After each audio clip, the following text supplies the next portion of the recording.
So we should be live now. So let's just check on LinkedIn.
Let me just do one thing really quickly. Mm-hmm.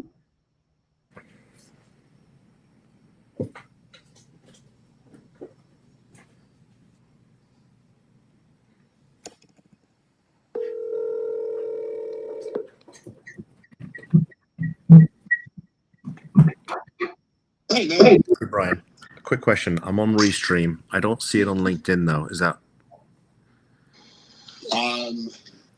I just hit go live on Restream. Is that?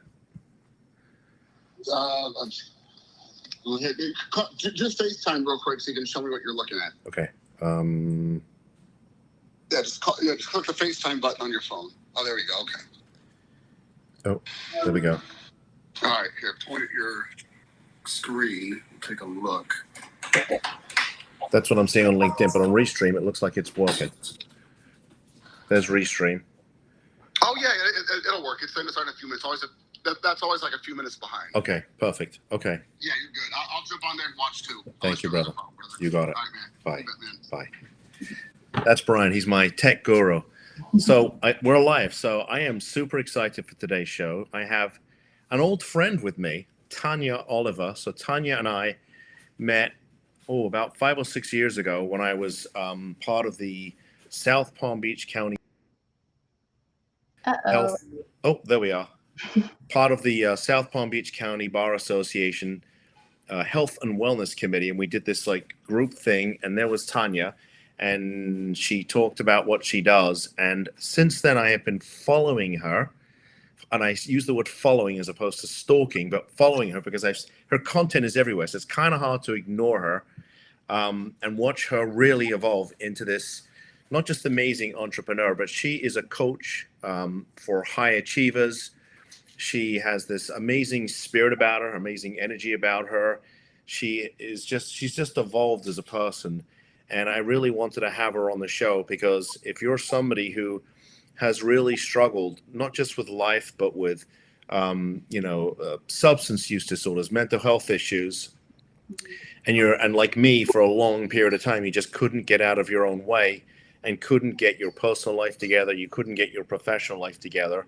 And Tanya is just an expert on unlocking that door, that component of your life. And she turns people like me into winners. And so I am so happy that you are here. And by the way, I know that I have aged in 10 years. You seem like you've turned the clock back. We'll talk about that too. But I am so glad that you joined us, and thank you so much for agreeing to be here for the next hour. How you doing? Great. Thank you so much for having me. I'm just happy to be here to be able to serve, and hopefully, those of you that are watching are able to receive value from today's talk, or wherever we're going to chop it up or So hopefully I did you some service in telling the audience about what you do, but maybe tell us in your own words exactly what it is you do, what's your mission, and how do you help people? Yeah, thank you. So I'm a high performance coach, executive coach, life coach, whatever you want to label it as. focusing on 4 pillars of human performance, trying to emphasize, and mission is to get people to understand that as an entrepreneur, it's a high impact, high contact sport, depending on what level you want to play at. Most of my clients and people I'm surrounded with, and including myself, have the aspiration to go pro level. And what that requires us to operate in our full potential, step into our greatness. So what is that? The business model that I've built out has been focusing on 4 pillars of human performance, because we're human. And so part of being a human being is the mental, physical, emotional, and spiritual. And learning how to really just self-mastery, emotional intelligence, and operate at peak performance regardless of your life circumstance and your situation, because life is going to keep lifing, and you're going to have to figure out how to compartmentalize your personal life from your professional life without either one of them getting compromised, as you're in the pursuit of the dreams, goals, and visions that God's intentionally placed inside of your heart and mind. And so that's like the main mission, is to just teach people how to step into their full potential and through those different avenues. And yeah, I love what I do. God's got me on this mission, and I'm definitely the byproduct of it as well. As a lot of people have been actually reaching out recently, like, you've grown so much. I was like, I mean, I do the work too. And so it's very rewarding, and it's a whole different world. Yeah, I mean, I know that you practice what you preach. I've seen sort of the different, variations of your content. I mean, there's, especially I know that religion, the Bible, has become an important component of what you do. And I've seen postings where you're going through certain verses of the Bible, and having been raised in an Orthodox Jewish family, I sort of understand a little bit about that. I sort of got away from that a little bit, when my grandfather passed. But see, I don't think about it as like God, but I do think about it as the universe, because I think one of the things I realized through my own journey is that when you sit quiet enough, the universe does talk to you, and sometimes if you don't listen, it will kick you in the butt just to make sure. So I enjoyed the content. Tell me, how did you get into all of this? Because I know that wasn't originally part of your life. I went through a few dark nights of the soul, and I've hit rock bottom mentally, emotionally, spiritually. I came a lot from the New Age space, which we do talk a lot about creation versus a creator, until I I was torn between life or death. I was torn with a lot of, there was probably like 2 to 3 seasons in my life. I call them seasons because life is seasonal and nothing is ever permanent. And we have the ability to really change. And that requires personal responsibility and having, I call it, the right lineup of people on your team. So if you're this athlete before you're in this sport, like, who are your coaches, your mentors, the people that are capable and willing of supporting you, especially when you're really injured, when you're injured mentally and emotionally. And I was suicidal a few times in life, and I chose life over death. And I've had I just felt the presence of God. And through that, it doesn't happen right away. For my journey, it was through layers. And so it's a relationship, not a religion. I think that's what I grew up Catholic. My grandmother's Catholic, my grandfather's Jewish, and just people are highly favored, but it's a relationship and it's not a religion. I think religion, a lot of people have religious backgrounds do go the New Age route because you're just trying to seek the truth, and you're trying to seek some type of security and safety inside your nervous system, inside of your heart, and inside of your mind, especially when you feel like the world is against you and you feel like you don't belong and you don't have a place in it. So I know what that feels like. I've been in that a few times in life. I've had everything. I've had nothing. I'm in a rebuilding season right now. I'm very transparent because I hope that it can inspire others. But it's really just knowing how to have the right tools to help you process your negative thoughts, your emotions, so that you do get back up no matter how hard the hit is, versus turning to substances or substance abuse, and coming from a space of addiction. And family high achieving entrepreneurs that only knew the tool of substances to help them find relief in their pain was something that I had seen firsthand and experienced, where I was like, okay, this is not a way. I'm not living. I'm a zombie. I'm numbed out. And there's got to be more to life than that. And then that's where, finding mentors and different parts of my career really has been one of the greatest blessings in my life. So who's the typical client for you? Who are we talking about? Who typically comes to Tanya and says, "Hey, help me. I'm not reaching my full potential"? Well, I used to think I was here to help everybody and to save everybody. I work in the outpatient space with Jason Williams and addiction centers and treatments. Is like, but I can save people. And then I had a realization: I didn't come here to save anybody, because it's a very dark space when you're dealing with addiction, when you're going through addiction. And I realized my placement of where what I did was very valuable, because it's very unconventional and very not traditional. I'm not a therapist. I'm people like, but you're this and that. And I'm not your typical life coach. Like, I'm a high performance coach. So you have to have the willingness to operate like an athlete, and to, go through some of the dark nights of the soul to get out on the other side to experience freedom and liberation, and to just build quality relationships and quality business with integrity, and, just to play for the long game, not the short game or those instant dopamine hits. So my ideal client is really leaders who want to create an impact and to lead with purpose. And it's anybody who has a desire. Typically, that's going to be entrepreneurs, CEOs, executives. But there's different tiers to that. So sometimes I have people reach out to me that will make an investment, and it is a big investment for themselves. And they're in the beginning phases of entrepreneurship, because they understand they're a human being before their role, task, and responsibility. And if you want to play at high levels and you want to go pro level, that means you have to learn everything when it comes to operating at high levels as a human being, because that's going to impact your relationships. It's going to impact your business. It's going to impact your finances. It's going to impact every single area of your life. And so that actually needs to be emphasized a lot more, that pouring into yourself, but not the, fluffy new age stuff. It's like, it's a cleaning up process. Like, what are my self-sabotaging behaviors? If I want to become this person, what do I have to unlearn? What aspects of myself do I have to kill? I know it sounds like very dramatic, but there's seasons of yourself that you also do have to overcome. And that's like the self-sabotage, or the addict, or the, whatever area that's getting in the way of you stepping into your greatness. Okay. So, are we talking about people? Like for me, I think I shared with you that I had worked for a personal growth company that was really focused on the legal profession. And that really opened up my eyes. In terms of getting my focus back, because for a long time, I hadn't been focused. I'd also been married and divorced, and I was going nowhere quickly. And in 2016, I was broke. So are we talking about people like me, or are we talking about people who are really successful, but they're like, I've got this 7-figure business, but I want to get to 8 figures?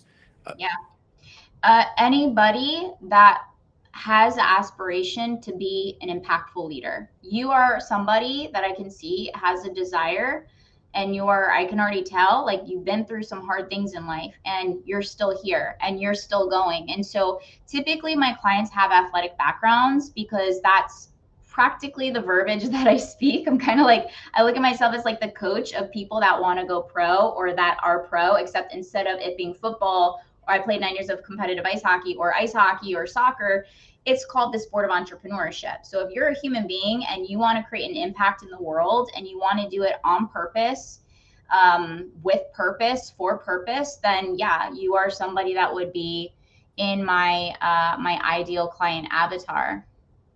Okay. So, do you work with everybody, or is there somewhat of a sort of a screening process? There's certain criteria, because even with us, with our law firm, there's just certain people that we probably can't help, and we'll tell them that. There's others that just aren't a good fit for our firm, and maybe we're just not the right firm for them. So, we have sort of certain criteria. How does that work with you, Tanya?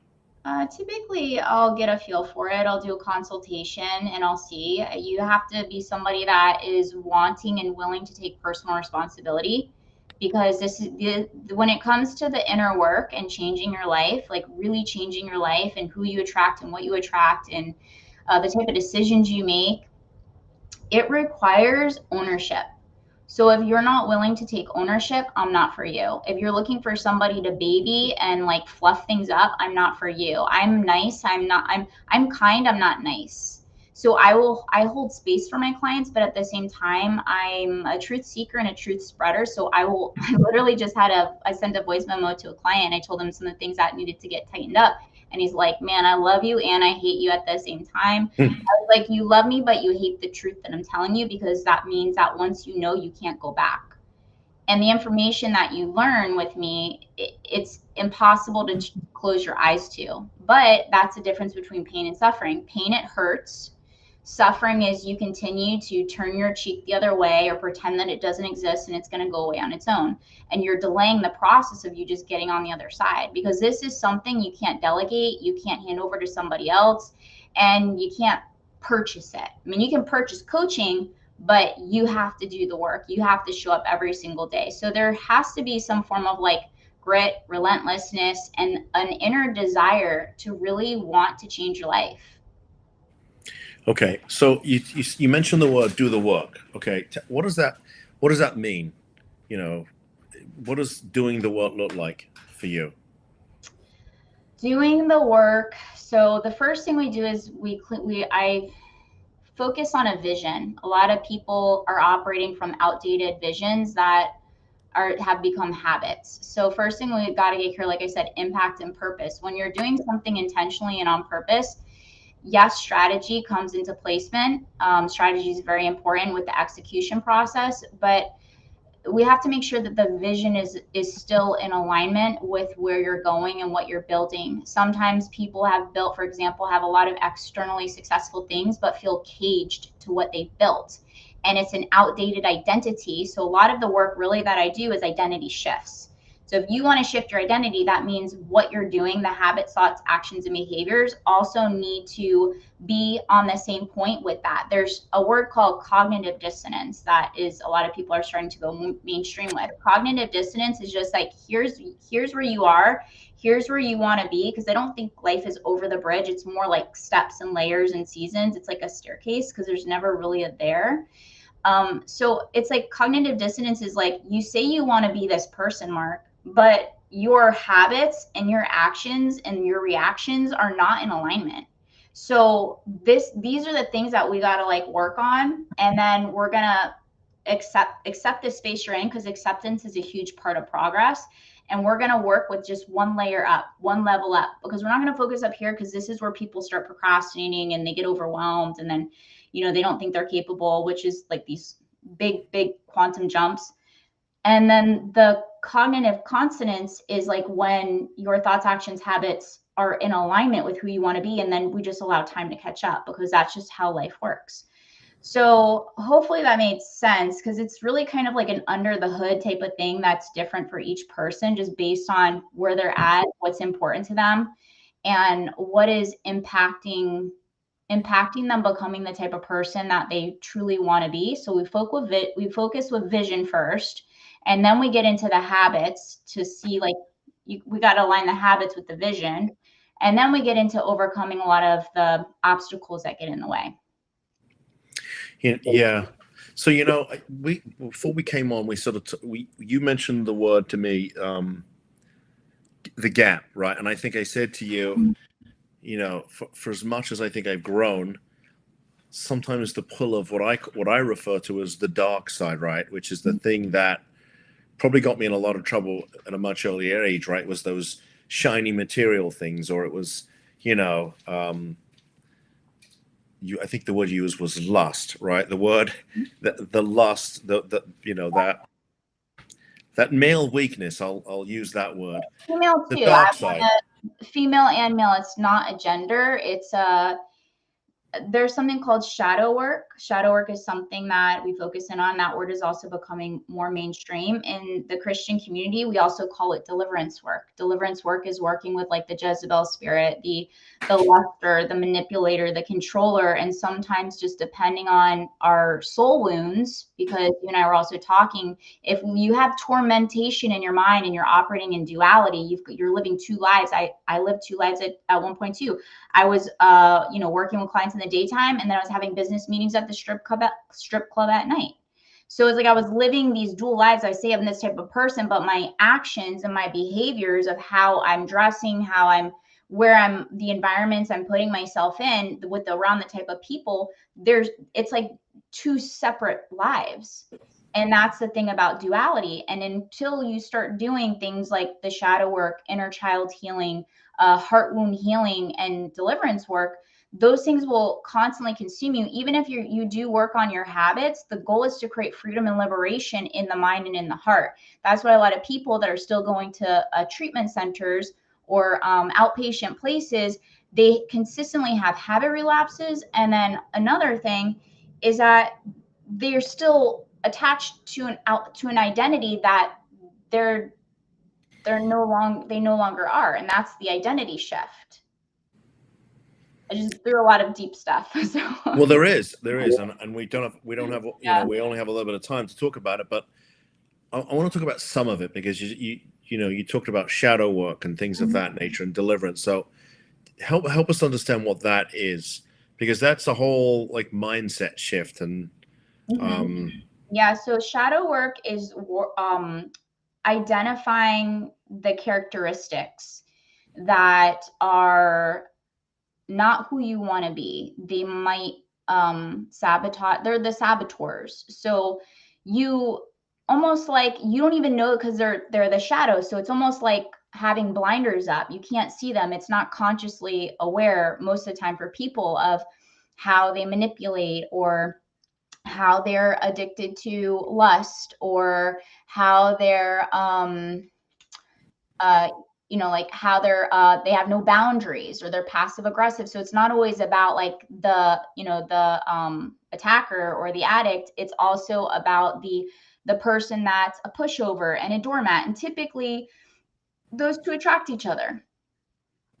So, and that's why relationships for the long time don't really operate until you have to clean up, even like on a nervous system level. People talk about the nervous system. You become an energetic vibrational match to who you are within. When I was going through one of my dark nights of the soul, my mentor, God rest her soul, she passed a few years ago, but she mentored me in shadow work for 10 years. And one of the things that she had said when I was at a really, really dark point in my life, when I had chose the wrong partner and I had attracted it was one of my biggest like growth spurts, is she said, T, you attract an external expression of what you're internally suppressing. There we go. You're back. Sorry, we lost you for a second. Say that one more time. This is really deep. She said, I literally had to write it down like 5 times. Like, you attract everything in your life is like a mirror, and you attract an external expression of what you're internally suppressing. And that's why sometimes we're like, well, I'm not that person. I'm not the anger, the lasher, the verbally abuser. Yeah, but are you that to yourself? Or are you a passive aggressive? Because the thing about emotions, Mark, is they're hiding. That's why it's called the shadow, because they're lurking in the dark and you don't even know that you're aware. So once you have awareness, you can, and then with the right tools, they call them power tools, you're able to start tackling them head on and chipping layer by layer by layer. Most of the time, there's things that we learn from mom and dad, or the absence of dad and the people that raise us on. We take on their negative aspects, but we also take on the positive aspects, or we do the complete opposite, because it's like that story of the alcoholic. Did you ever hear that, where an alcoholic had 2 sons and they were interviewed, and one of them was a really successful, I don't know, I think he was a lawyer, but he was like super successful, and the other one was an alcoholic. And he's like, why do you think you're like that? He says, oh, because my dad was an alcoholic. The other one was asked, why do you think you're like that? Because my dad was an alcoholic. So it was like 2 people that made 2 different life decisions because of the same upbringing. Okay, so that brings about the question then. So is it nature or nurture? Is there a genetic component to to our limiting beliefs, right? I mean, you've got on one hand, and I've read some stuff. I mean, Arjun Robbins, who was one of my mentors, who's a big fan of Think and Go Rich, and there's sort of this dichotomy, right? You've got somebody like, for instance, Sir Richard Branson. My father knew Sir Richard Branson when I was a kid growing up in England. And my father sort of jokingly said, when he met him, he thought he was crazy. And he said, it turned out, in fact, he was the smart one and everybody else was crazy. But so you've got somebody like that who's almost got limitless potential and says, okay, I can do it. Or an Elon Musk. Elon Musk, when he was interviewed about Tesla, he said, I thought I had a 10% chance of success. That's good enough for me. I only need 10%. Right? There's people like that who are like, yeah, I'm willing to take that 90% risk. And other people who just, who would never even think about starting a business, they're happy to collect a paycheck. And so how do we, where do those limiting beliefs come in? Where does that come from? And how do you overcome them? I love this question. So in the aspect of like working with that area, that pillar, so I call them 4 pillars of human performance. And one of the pillars, there's a subconscious work, which everybody thinks it's just the core, which is like the cap, like that we have in ourselves. So no matter how many books you read, which I have my book coming out, right? Building the New, no matter how many books you read or how many audiobooks you listen to or how much money you spend on a coach, there's 4 levels of the subconscious that a lot of people aren't aware of. So that's why when people go to therapy, typically they'll hit like 1 or 2 versus the 4. And that's why you'll maybe never reach your full potential. You've got the ancestral things in your bloodline, things in the DNA. A lot of science talks about epigenetics and the power of belief. And you've got the core. So the things that you're learning in this time, you got your genetic, which is passed down 7 generations back and 7 forward. So the work that you do now also impacts your children and your grandchildren, and what the work that your kids do impact the forward, focus forward. You've got your soul. Your soul came here to build character and learn. That's why the soul wounds, when we repair the soul, the fragmented pieces of our heart, will really impact how we're living, into the capacity of how we're living based on fear or limiting beliefs and stuff like that. And you've got the history. History repeats itself until we decide it doesn't. And the goal is like, how is our behavior serving us? And one of the things was when I was more in the Jezebel spirit, which was more about manipulation and putting myself in positions where I was just drawn to people that were in leadership. Because that's the thing about duality. You can still use it for good or bad based on the motive behind the person. What is your motive behind what you're doing? Right now, it's just to bring families together, to get people to step into their greatness. It's not about manipulation or personal power. It's about really seeing that, because those are my gifts. So within those beliefs, within those layers of the subconscious, like you've got to figure out where it's hiding, not just 1 or 2, like it's in all 4. And that's why you can have confliction of the mind. I don't know if you ever heard of the story of 2 wolves. Have you heard the story of 2 wolves? No, share it with us. I'll start with 2 wolves. So funny. I always think like everybody knows these stories, and I'm like, I get excited. So the story you live in this different universe. That's what it is, Tanya. And well, so you're sharing some of this with us, and I love it, because the cool thing is, like, sit here, because I've been on that side, and now I'm on the other side. And that's the cool thing, is now since I've accepted Jesus in my heart, and I'm realizing, wow, like I had a false illusion that control and manipulation and power were over here. But there's power in submission. There's power in the light. There's actually more power there, because that has authority through Jesus to cancel, clear, and handle all that other stuff. So it's a false illusion, right? Like we have these beliefs until they're not beliefs anymore. So the story of 2 wolves is, there was a Cherokee Indian. He was a leader of the tribe, and he's passing down wisdom, because that's a point of like parenting or being a teacher or a leader, is to pass down wisdom to his grandson. And he was telling the story of the battle of 2 wolves. And every day there's the dark and the light. There's the ego, there's the manipulator, there's the addict, there's the negative, the negativity, there's the controller, there's all these things, like, and then there's the light, there's kindness, there's compassion, there's grace, there's safety, there's like all these like positive things that are working. And every day they're at battle. They're going at it every single day. And then he just stops. And the grandson says, Grandpa, like, which one wins? And he says, the one you feed. So every day we talk about going to the gym and working out our body, but what about the mental rehearsal? What about the emotional, the tactical emotional training to learn how to process your negative thoughts and emotions? What about those workouts? What about time in scripture, or time with God, or time in meditation, or time in just like taking those healthy time out to like, just like learn to like be intentional with our breath, and to breathe, and to ground ourselves. Like every day, those pillars need to be worked on in order for us to like purify ourselves. And it's an everyday thing, because the higher you go and the environment you're in, the more you're going to put yourself in positions to be attacked. You're going to be putting yourself in positions where people are going to test you.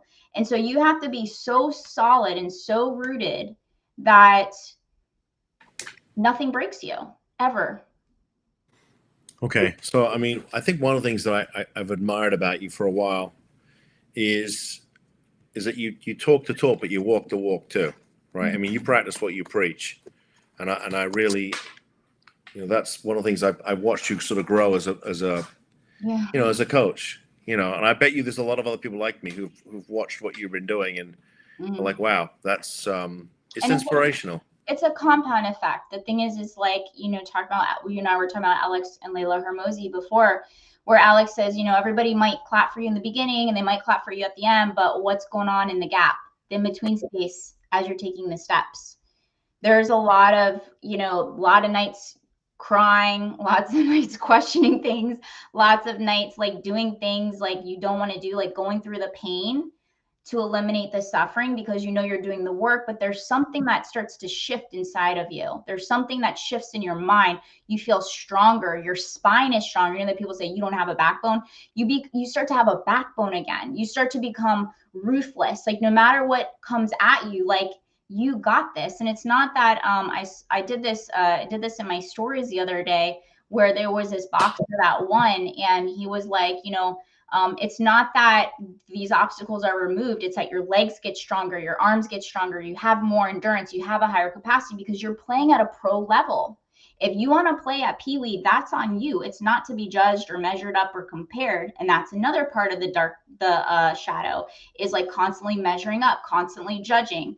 And those are still aspects that I work on. Those are still aspects because if I've been operating, because I'll maybe 42 in January, if I've been operating a certain way for years, then that means it's going to take a little bit of time to create a new aspect of my personality, my thought process. So that means just need a little bit more work.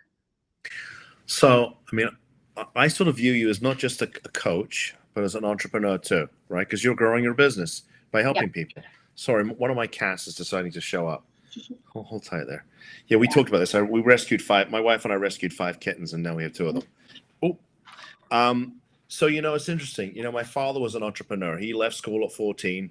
My mom's 16. So when they joked that when they met each other, each one thought the other one was rich. It turned out neither one of them had 2 nickels to rub together. And, together, my father built businesses. Some were really successful and he made money, and some were not, and he lost his behind. Yeah. So, and I never really thought I'd be an entrepreneur, but then, 2 things really happened. One, I hit rock bottom financially. I lost my dad. And of course that meant I had to make sure my mom was taken care of. But I also, spent that year working for that personal growth company I talked about. And I think 2 things came out of that. Number one, I realized the reason I'd been miserable personally and professionally, because I tried to not to practice law, was because I had failed to take 100% responsibility for my life. And I think you have to take responsibility for your successes. You can pat yourself on your back. Yeah. And then when you fail, you have to be willing to take the kick in the butt too and say, I dropped the ball on this one. So that was a key thing. The other thing for me was about finding a group of people that I could help. I had to have a mission, right? It couldn't just be about money. And listen, we have been very rewarded because we built a business and we've made money. A lot of it we give back because we've now been able to help the community.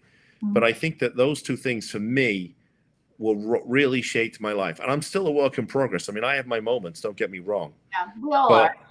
Yeah, but for you, I mean, what was it really all about? Because I know that you played hockey and you had this other life, which we haven't gone into, and I don't want to pry into your personal life. Right? Unless you want to share it, that's up to you. I've lived many lives in this lifeline. People are like, how are you so young? And this and this and this. I'm like, like when God is working with you and God knows that you are all in, whether you're all in the dark or you're all in whatever, I've always just had a desire for teaching, and with teaching comes great responsibility. One of my favorite quotes, I know they say it a lot in Spider-Man, but it's also in scripture. With great responsibility comes great power. A lot of people self-destruct with power because of their shadows, and they don't know how to be responsible. And that's part of leadership. If you don't care about other people, you're not a leader. That's why I don't work with manipulation. I will work with manipulation if somebody has a desire to change it, but I don't work with people that intentionally want to get somewhere to hurt other people. Most of the time, those people are mostly hurting themselves. And that's what I mean about building this luxurious, as you mentioned, outer world, but internally you're a prisoner to it. And when you're talking about stuff, one thing that I also start with people is a life audit. You know, you're talking about money, you're talking about a career, and maybe a little bit of health and family, but you've got 12 subcategories of life. And these are the things I talk about in my book. And from there, you audit it and you do an honest audit and taking responsibility. I'm unhappy. I'm miserable. I don't like this part of my life. Cool. Now we can change it. If you can't be honest about something, then you can't have conscious awareness to like even change it. But when you start to be honest about things, regardless of how evil you might be in your life or all the messed up stuff you did or how horrible life is, you have a pulse and you have a breath. Let's work. And that's what I'm saying is like, you just have to have the willingness to like, put in the work. But there's, I know I went a little bit on a tangent on there.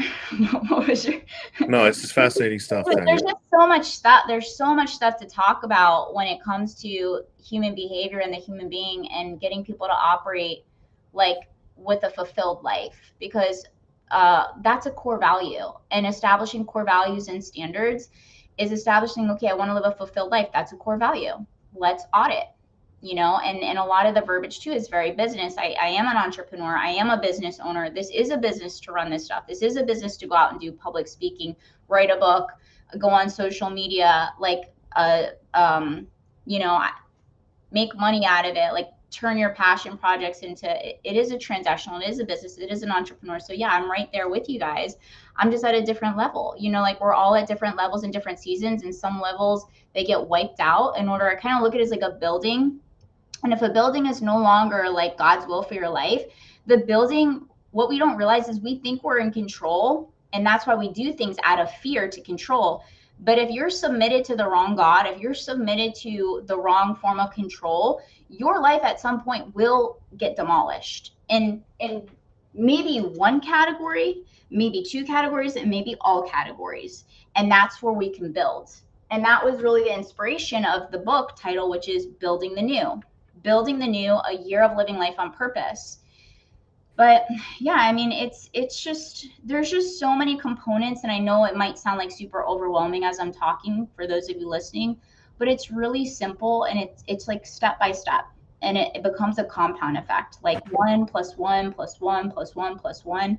And you just, as you have a forward focus, at the same time, you're still like cleaning up the past, because the past will chain you down. It will hold you back. It will catch up at some point. Maybe it will catch up in a year, and maybe it's going to catch up in 20 years. But at some point, what you're not facing will catch up to you. Okay, let's talk about your book, because I know that when we've talked in the past, I know that you've been working on the book. Tell us about what it's about, when it's coming out, how people get it. Yeah, so the book ideally is gonna be out. My goal was to have Thanksgiving, was it to be out in Thanksgiving. I'm doing the final read through. But ideally it will be out this year. It will be out before Christmas. I want this as my birthday gift, to have my own published book in my hand and to have it in your hands as a gift to give you guys. But Building the New is really about come as you are and let's build. And it's a plug and play. So I really wrote it in the aspect where it's something you can come to every year. Each chapter is like a puzzle. We start off with vision and goals. Then you plug in what that is. And then we get into life auditing, which I shared a little bit here, life auditing and building your 10 out of 10 life, and identifying like what maybe your like step is, your +1 step is, building yourself into what a 10.0 version of yourself is, and having that vision and having clarity, because then you can, when you have a target, you can move. A lot of people drift because they don't have targets, or they're operating in somebody else's target, or they conform to somebody else's life. And so, you have a brain, you have a heart, and it's yours. And so like, let's make sure you're efficiently using it so that you have happiness and fulfillment in your life. Then we get into core values and standards, and we get into the 5 obstacles that block your blessings.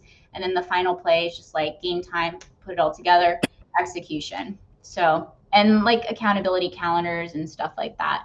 But they can get it at tanyacoliver.com/build. Actually, Okay, got to say that a tiny bit slower so that everybody's. I know we're going to share this. Yeah. Say it a little bit slower. Tanya, TANYAC, like in cat, like you got your cats, Catherine. So tanyacoliver.com/build. Okay. So, and we're going to make sure that when we share this, that we make sure everybody has access to the book. Let's switch for a second. I know that exercise is and movement is a big part of what you do, right? I know that you work out. I know, is it salsa? Well, Latin dancing, and I've seen you rollerblading, and I know that's a big part of what you do. It's right. Tell us about that, why it's so important. Well, I'm glad you bring that up because this is part of my shift is I'm not dancing so much. I've been celibate and God's got me in training to become a wife. So I'm not dating anybody, but like I'm still, when I do date, it's going to be dating for marriage. So I am going more of the laws of scripture, the laws of the Bible. There's a lot of reasons why those are super important. And so I've eliminated anything that triggers me into my old ways, right? When we talk about addictions, we talk about environments, but the things that once fulfilled me was dancing. The things that once fulfilled me was like rollerblading all the time. Those things, as you start to change and as you start to shift, those things that once brought pleasure aren't really there anymore. Do you know what I'm saying? Like, have you ever done something in the past where like you go back because it brought a really good memory of how you felt, and then you go there and it doesn't have the same effect anymore? I do. And for me, I've always felt like when I exercise, that helps me to sort of reconnect. And I've also, for a long time, I was in the martial arts and I enjoyed that. And I always felt like when I was having a stressful day, that helped me to sort of reconnect with, with myself, right? It helped. It almost like it wiped the slate clean. I just see your cats like going crazy. Yes, we have one that's going. I know you're distracted. And I saw it jump, and I was like, "Those cats are going crazy here on this conversation." We're probably true. Well, I think you know what it is. I think they heard a different voice. They used to only hearing mine. Yeah. And when they only hear mine, what happens is they tend to crawl up on the desk and they fall asleep either in front of my computer or behind my computer. Yeah. And one of them has decided to go missing while we're doing this. A little crazy. I saw that. Okay. He's in here now. I do strength train. I love a lot of walks. I've been doing a lot of prayer walks recently. So these are things that are more in alignment in this season. I do enjoy dancing. Sometimes I'll just twirl around while I'm getting ready like by myself. But I realize like there's certain things like the music I don't listen to anymore because it triggers me. It triggers lust. I mean, I'm single, I'm celibate, and I'm human. And I just eliminate anything that triggers me, really. And I know it might sound extreme, but even in the book, I talk about the difference of verbiage, and the discipline is really, self-love and self-respect and having healthy boundaries, which leads to the freedom and liberation. So there's, when you change your mindset and you have a different perspective, it doesn't feel like a sacrifice. It just feels like a form of obedience to get you to be the person you want to be the fastest. And I love speed. I love getting to where I want to be the fastest. And sometimes the fastest is 3 years. Sometimes the fastest is 4 years. I don't put myself in environments that trigger me anymore, but I do love dance and strength training. I'm in the gym like 4 or 5 days a week. I love walking. I still rollerblade. Now that the weather's nicer here in Florida, it's not hurricane season anymore. So movement and exercise is a huge part of mental health. It's a huge part of helping you just take breaks. I can, even working a lot can become one of my vices. Being in a single season and a season of consecration and a season of like having a lot of goals, I could easily just, numb myself into work. And so I've realized when I take those healthy timeouts, I call them healthy like timeouts to just take a break, it allows me to renew my mind and whatever emotions I'm going through, it just kind of works its way out. I have a lot of creativity, a lot of insight, and it just, yeah, so that's a different perspective. It's like a meditation and movement. Okay. So I want to know, is there anything that you do like a vacation where you're like, okay, I'm taking a week off, or I'm taking some time off, or a long weekend? Do you Yeah. ever do something like that? I do believe like once I hit my targets, I talk a lot about bribing yourself. And when you achieve a goal, that it just depends on somebody's personality. I have a very high achieving personality, and that's why I think I do very well. I know that's why I do very well with entrepreneurs, exec CEOs, and people that are really have the same brain, because it's a specific type of how we're wired. So I use them as a way to leverage off of motivation to complete things. So once I complete the book, absolutely, I definitely want to take a little bit of a break, but then, But what does that look like for you? I mean, in December, my wife and I, yeah, we're taking a cruise, right? We're taking yeah, a transatlantic cruise. It'll be in the middle of winter, so yeah. we'll be forced to do things other than sitting in the sun, which we can do here, any day of the week. So, like, and I'll be honest with you, I'll be the first one to admit it. Much to my wife's chagrin, I do not do well disconnecting. Partly because this has been my baby for the last 10 years, and while I have staff, I have a tough time letting go, right? Because I still have a little bit of the mindset that, well, I can only do it, if it's going to be done the best, it has to be done by me, which is complete bullshit, because I have two lawyers that work for us, and they're both better than me. And my wife is a better lawyer than me too. Yeah. And yet I still have, so for me, that's a little bit of a mindset shift, right? I got to let go. Well, But if I don't disconnect, well, it can be, I do love Grant Cardone's approach, where he talks about intertwining it, and intertwining like the trip with it, and plus like tax write-offs and this and that, where you turn into conferences. I love conferences. I kind of think conferences are like breaks, but then again, you're talking about you're married, you have a wife, I'm single. I have to compromise right now. My time is time with God and time with myself. I'm in a very consecrated, building myself season, where that's why time is so important. Like, I value time so much, time and energy. And I'm very selective with how I share my time, who I share my time with, and when I share my time, because I am mission driven, just like you. And when you're mission driven, I look at it as like incremental breaks. But then again, when you're in a relationship, if there's not strong communication and understanding, and boundaries, then it will negatively impact the relationship. And so it's just something that's where you're like, this type of stuff is not, yes, there's certain like practical like formats and a certain framework, but for the most part, you're in a specific season, and whatever your goals are for yourself and your goals as a married couple, because it's important to have goals, to share the goals. You both are unique two people that ideally are whole, coming together to create massive impact and complement each other. And so just like you'd have personal goals, you would share those, and then you'd have goals together. And that's where like there's a difference depending on what somebody's season is, and what their goals are, and what their values are, and who is a part of their life. I love my nieces and nephews. Those are like my little babies, and I love them. So I will prioritize that time. But here's where a lot of entrepreneurs fall short, is they don't know how to be present.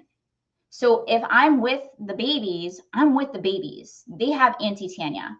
When I'm with like my family, I'm with my family. When I'm with my friends, I'm with my friends. Like, I know how to be fully present. And that's the biggest thing. So it's not about the amount of time or how much time you take off for this and that. It's like, how much quality time can you fully be present, where they can feel that you're present, that they feel heard, seen, and understood. You feel heard, seen, and understood. You can spend one quality hour and then go back to your work, and they felt like satisfied, versus you being with them thinking about work. People can feel when you're somewhere else, especially women. Like, women and kids, they just know. And so I've noticed that to be like a really big thing. So I think it's maybe redirecting the way the question is asked, And when you do go on vacation, can you be present at dinner with your wife or do activities together that you both enjoy, where you both can strengthen the intimacy level that you have outside of sex?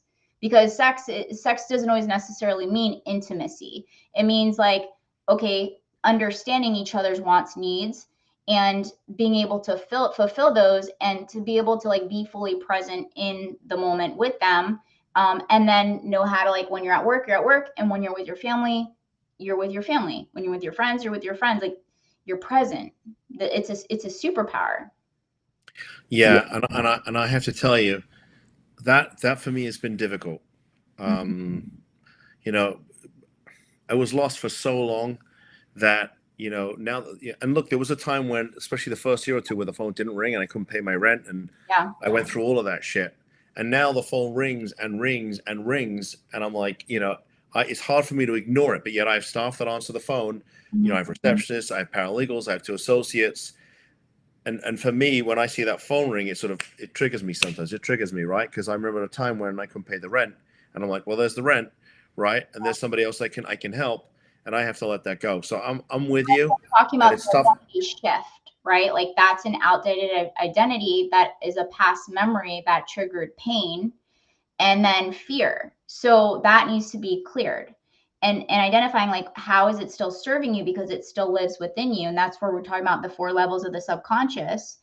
And that sometimes need to be served, because when we hold on to limiting beliefs or things that sabotage our relationships in our life, then we have to, like, go back to that moment of, like, what was the lesson learned? Why? How is it still serving me? And can I still receive that lesson without having no boundaries with work? Because that's a boundary with work. There's a boundary with even shutting off work and going to bed at a certain time, which I did with a friend. I was like, we were reading the book and she was helping me read it together, and she's in California, so we have to figure out time zones. I was like, hey, I have a hard stop, it's 8 o'clock, and that's my night routine. And it's hard, but that's the power of discipline equals freedom. And I understand how I want to operate and function, and the type of quality, yours would be like type of relationship you want, but like, there's different, that's the identity shift work. That's a perfect example of subconscious clearing and identity shift.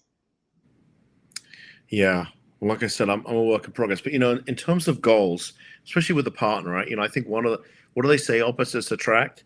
Opposites may attract, but they can't live together. And I know that from my first marriage. My wife and I have our goals are very much aligned. I mean, we don't do everything together, but, we work together.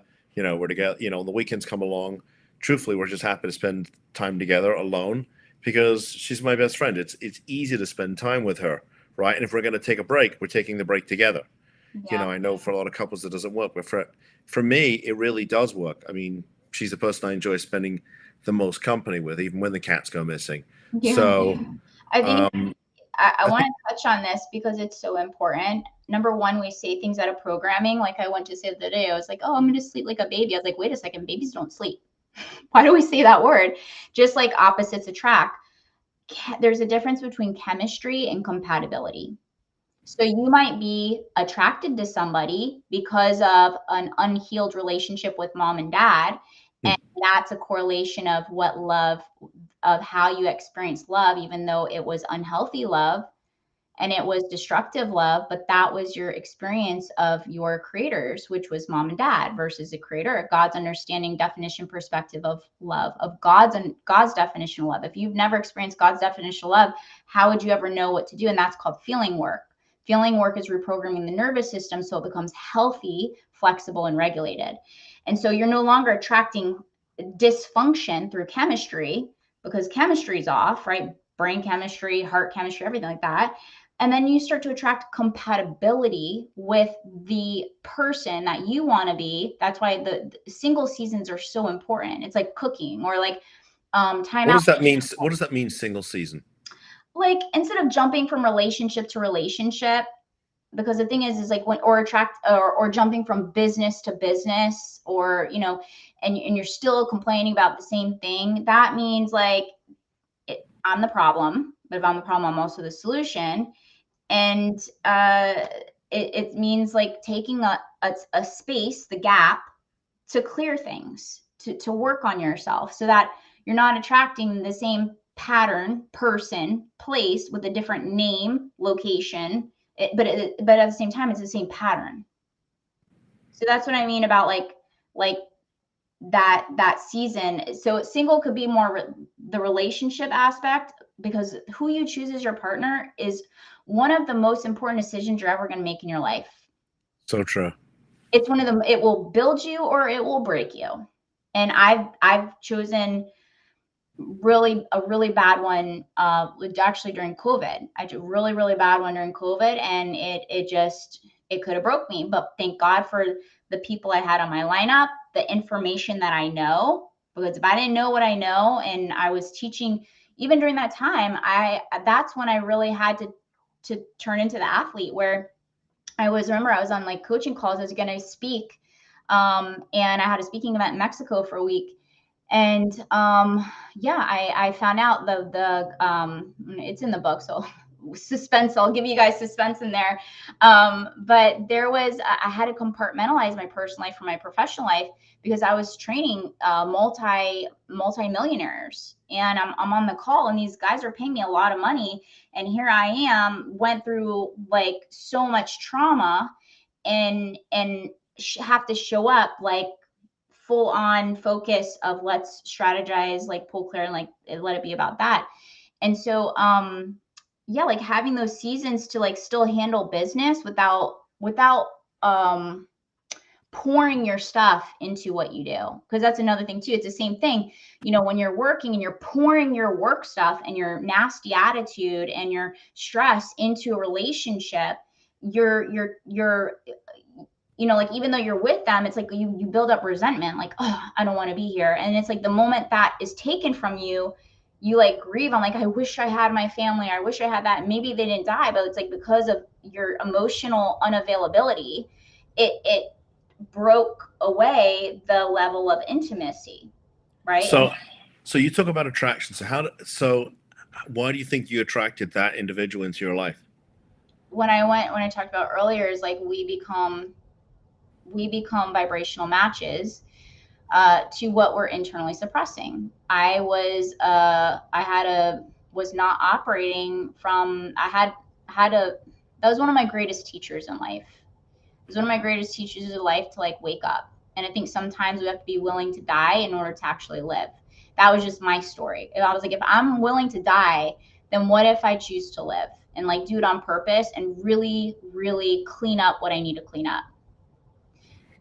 But talking about chemistry, is I was attracted to a lot of dysfunction because I was dysfunction. Even though I was like regurgitating all this stuff and talking about this stuff, I wasn't being disingenuous or unauthentic. I really was doing the work, but I just wasn't aware of the stuff that I know today about the subconscious stuff, about the shadow, about the inner child. Like I was doing the shadow, but I didn't understand to the capacity of the things that I know today. And part of understanding that is what like kept me still functioning and operating. That's so it's like called toxic positivity. Okay. So a lot going on in your life. What does the future look like for you, at least for the next couple of years? I know that you have goals and plans. Yeah. The future is to create as much impact as possible, but the biggest thing is to number one, the only thing I can see super clear right now is to get the book done. Once the book is complete, to go a lot harder on social media, get a lot more on social media, to share the information with others, and to really target really impactful, influential people and inspire them, or not inspire them, but like get them as clients so that they can then create massive impact with all the people that follow them. Because you're going to, you know, leaders impact a lot of people. There's a lot of responsibility with leadership because of the amount of influence you have other people. So if you're influencing people in the wrong direction, you know, it's just, I think a lot of people just don't know, which is out of ignorance. And that's why this information needs to get out there. And then some people do it on purpose. And so, yeah, it's simple, but it's not easy. So the only thing that I have super clear right now is getting the book done. The book actually turned into 4 books. So getting all the books out and getting back on stages speaking, and working with very influential people that really do want to lead with impact and purpose, and create a dent in the world in a positive way. I love that. Okay, so for people who are either watching now or who are going to watch the rerun, if they decide they want to talk about maybe doing some work with you, how do they find you? How do they get in contact with you?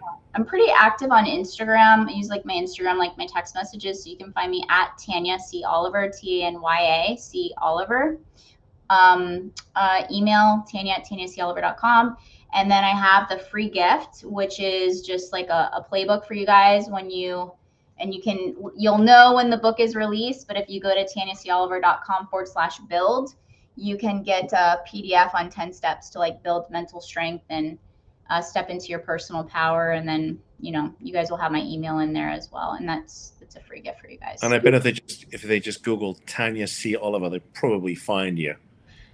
They could, but you can literally find me on Instagram or on email. And then I have a website. It's super outdated. You're going to see there too. It's TanyaCOliver.com. It's really outdated, but there's a link where you can contact me there as well. It just comes down to really prioritizing. The biggest priority right now is getting this book and just continuing to sustain and serve people along the way.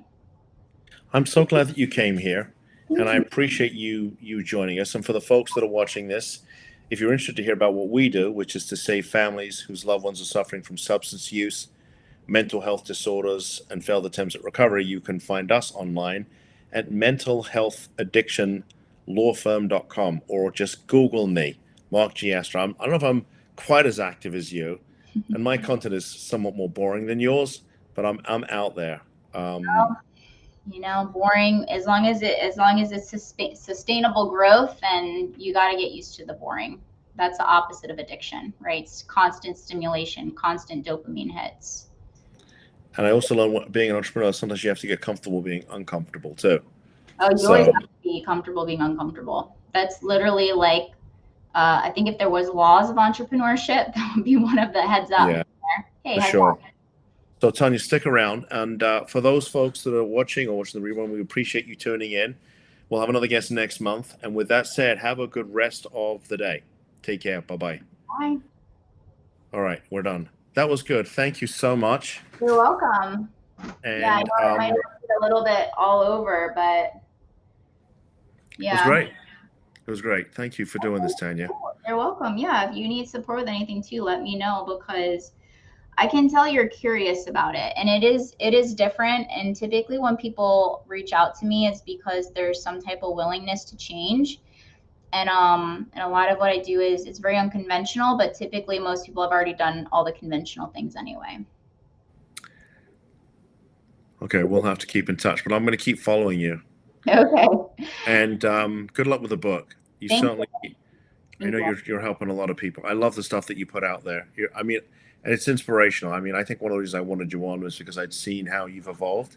Mm-hmm. And for somebody like me, who's on their own journey, yeah, constantly trying to get a little bit better at it, I want you to know, I brought you on because I respect what you do. How's that? Thank you. I do. I really do. So I know that's the anointing, where it's like years. I mean, it was right after COVID. It was right after COVID, because that's when I was dating somebody. That was the relationship, and he had died July 2021, I think. So it's like that summer, July 4th, is when I got out of it, or clearly because he died. So it was, and that was also the part where it was like the rock bottom. Everything that I thought I was doing, getting swindled out of $300,000, built a fake relationship out of being one of many women, just so many things were revealed, like after the math. And I like literally woke up of how I was living so delusionally. So I was like, no, I want you guys to read it in the book. It's going to be cool. But that's also too, the power of wisdom is you can talk about something without it having an emotional charge to it. And that's how you know you've healed from something. If you can't talk about it without choking up, there's still something to heal. All right. Mm-hmm. Good to see you. Good to see you too. Will you keep in touch? Yeah, reach out if you need anything, and if you know of anybody that would want to do a consultation. Consultation's always on me. And then and right now I'm running specials for November for the belief work. So I do life coaching, and then the belief work is separate. And then the self-study courses and the book coming out. So All right, bye. Thank bye, you. Tanya. Bye.